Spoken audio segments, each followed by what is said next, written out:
Namaskar and welcome back to the channel. So we are back to discuss another topic today and actually continue the same topic today. Basically, the examination of the nervous system. तो आज की जो reference book है वो है हचिंसन्स clinical methods 21st addition. और आज का जो टॉपिक है वो बेसिक कॉन्सेप्ट्स के अंडर ही है अभी। और द स्पाइनल कॉर्ड हम कवर कर रहे थे बेसिक कॉन्सेप्ट्स के अंडर, जिसके दो सब टॉपिक्स अभी रहते थे। एक है मोनोन्यूरोपैथीज डिसऑर्डर्स ऑफ सिंगल नर्व्स और दूसरा है causes of brachial plexus lesions. तो पहले डिस्कस करते हैं मोनोन्यूरोपैथीज में इसके यहाँ पे हचिंसन में क्या दिया हुआ है। तो basically motor and sensory involvement होता है in distribution of affected nerve. Mononeuropathies में acute mononeuropathies are often painful and multiple nerves में बी अफेक्टेड, जो कि होता है मोनोन्यूराइटिस मल्टीप्लेक्स में। तो मोनो मतलब सिंगल, न्यूरोपैथी मतलब नर्व इफेक्टेड है, तो सिंगल नर्व इफेक्टेड है। लेकिन मोनोन्यूराइटिस मल्टीप्लेक्स के केस में बहुत सारी सिंगल नर्व्स अलग अलग एरियाज में अफेक्टेड हैं।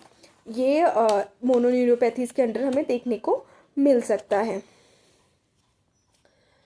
अब जो स्पेसिफिकली देखें तो मोनोन्यूराइटिस मल्टीप्लेक्स जिसको कम्प्लीटली कहते हैं, that affects only a few nerves often in different areas of body, ये देखा गया है।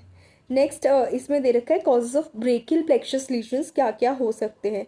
तो सबसे पहले तो ब्रेकियल यूराइटिस, दूसरा है infiltration by tumour, example carcinoma of breast में infiltrate the brachial plexus. Lymphoma में इन्फिल्ट्रेट नर्व रूट्स, इन्फिल्ट्रेशन माने कहीं लिटरल मीनिंग ले तो घुसपैठ करना। तो यहाँ पे कोई भी ट्यूमर या कोई भी लिम्फोमा बेसिकली हो गया a type of cancer that affects the lymphatic system of the body. तो वहाँ का कोई लिम्फोमा का कोई ट्यूमर टाइप या कोई कार्सिनोमा ऑफ ब्रेस्ट जो है इन्फिल्ट्रेट कर सकता है, यानी उस रीजन में घुस सकता है, डिफ्यूज़ कर सकता है किसमें, ब्रेकियल प्लेक्सस में कार्सिनोमा ऑफ ब्रेस्ट, और नर्व रूट्स में लिम्फोमा इन्फिल्ट्रेट कर सकता है।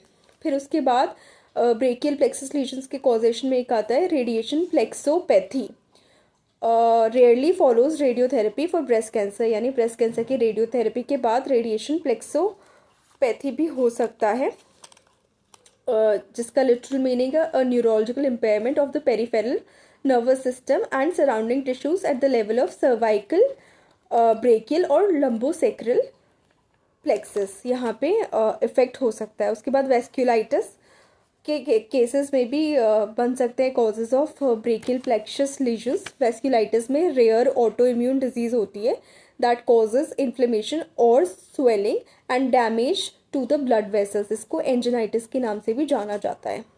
उसके बाद ट्रॉमा के केसेस में स्पेशली ट्रैफिक एक्सीडेंट्स और एट वर्क डायरेक्ट और स्ट्रेच इंजरीज के केसेस में भी ब्रेकियल प्लेक्सस लीजन्स हो सकते हैं। Compression example bye cervical rib और ट्यूमर के केस में ब्रेकियल प्लेक्सस लीजन्स हो सकते हैं। तो ये दो सब टॉपिक स्पाइनल कॉर्ड के अंडर जो यहाँ पे बेसिक इंट्रोडक्शन के बेसिक कॉन्सेप्ट्स के अंडर दिए गए थे, हमने कवर किए मोनोन्यूरोपैथीज and causes of brachial plexus lesions. So that's it for this video. Next video में हम मोस्ट प्रॉब्ली शुरू करेंगे clinical syndromes of spinal disease, जिसको हम प्रॉबेबली एक वीडियो में ख़त्म करने की कोशिश करेंगे। एंड उसके बाद एक दो टॉपिक और है बेसिक कॉन्सेप्ट्स के, then finally we can begin with clinical examination of nervous system.